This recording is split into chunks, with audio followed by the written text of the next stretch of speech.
Salam dalam kasih Kristus. Saudaraku, masa Prapaskah diawali ibadah Rabu Abu dengan ritual pengolesan abu di dahi sebagai pertanda kesiapan diri untuk bertobat dan hidup dalam pimpinan Injil. Gereja melakukan tradisi agar orang percaya melakukan puasa dan atau berpantang selama 40 hari sampai hari Kamis Putih menjelang Paskah. Apa mananya bagi kehidupan orang percaya? Apa hubungannya dengan Paskah itu sendiri? Bagaimana caranya agar orang percaya bisa menjalani semua itu? Saudaraku, mari kita temukan bersama jawabannya dalam renungan ajaran hidup kali ini. Sebelumnya mari kita mohon berkat Tuhan dengan berdoa. Bapa di surga, segala puji, hormat, dan kemuliaan hanya bagimu. Terima kasih atas kasih dan kemurahan-Mu dalam kehidupan kami sampai saat ini. Kami akan menerima firman-Mu. Roh Kudus menolong dan memampukan kami memahami dan menghayati serta mewujudkan dalam kehidupan kami. Mohon ampun atas kesalahan dan dosa kami. Di dalam Tuhan Yesus Kristus, doa ini kami alaskan. Amin.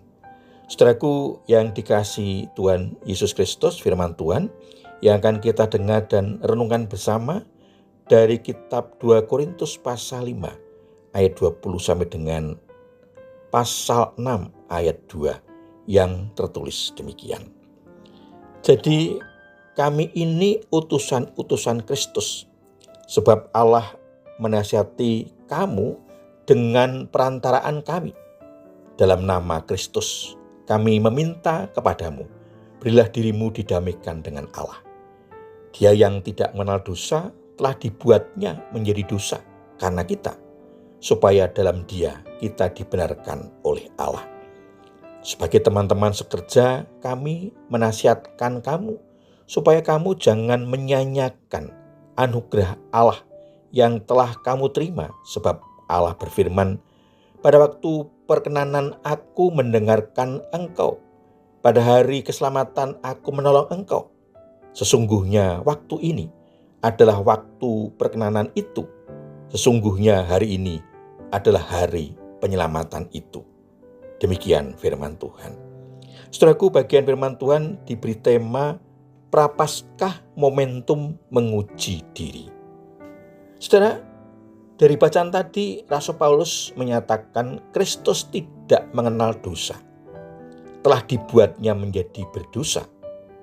Alkitab tidak menyatakan bahwa Kristus telah benar-benar menjadi seorang berdosa.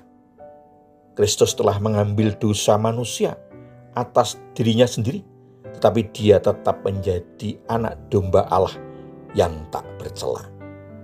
Karena keberdosaan Kristus menjadi sasaran hukuman Allah Bapa ketika Kristus menjadi korban karena dosa manusia di atas kayu salib. Supaya di dalam Dia kita dibenarkan oleh Allah. Kebenaran yang dimaksud di sini yaitu kebenaran yang nyata dalam kehidupan sehari-hari sebagai ciptaan baru.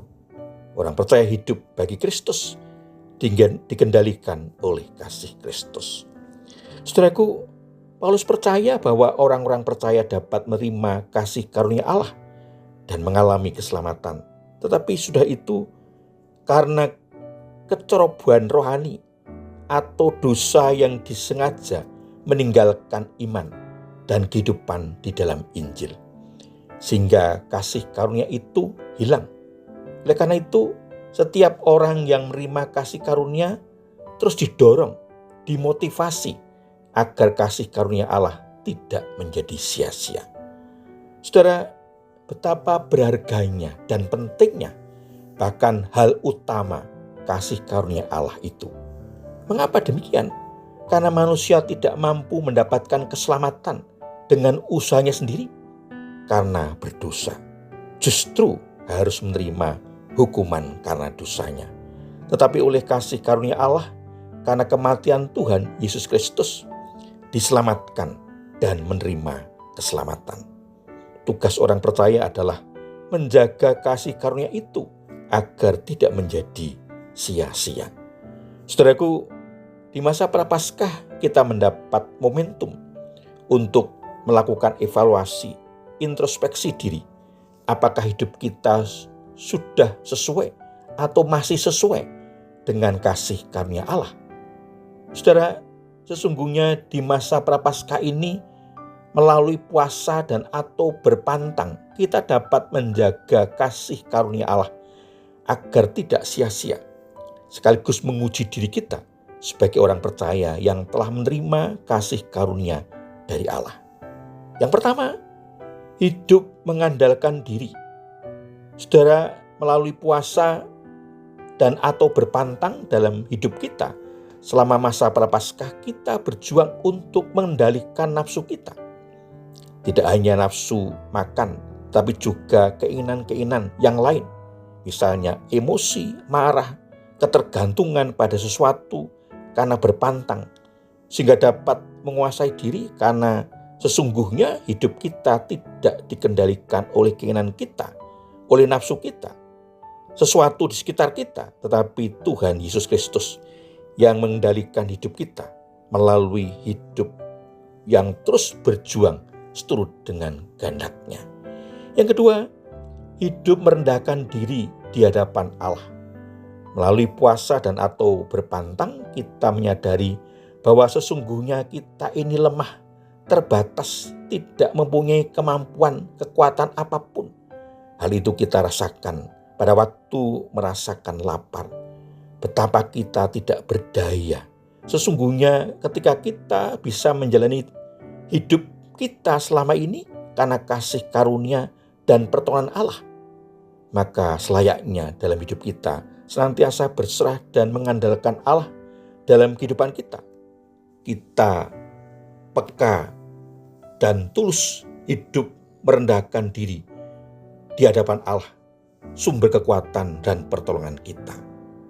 Saudara, melalui puasa dan atau berpantang ini, kita diuji jati diri kita sebagai orang percaya untuk tetap menjaga dan mempertahankan kasih karunia Allah.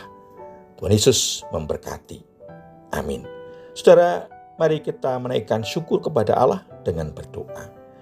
Bapa di surga, terima kasih firman-Mu yang telah menolong kami menemukan jalan untuk tetap menjaga kasih karunia-Mu dan menjalani masa Prapaskah dengan puasa dan atau berpantang yang mendatangkan berkat dalam hidup iman kami, yang meneguhkan dan menguatkan. Mohon ampun kekurangan dan dosa kami, hanya dalam nama Tuhan Yesus Kristus doa ini kami alaskan.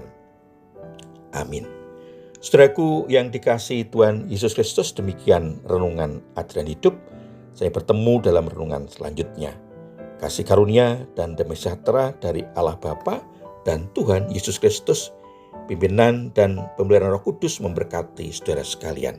Amin.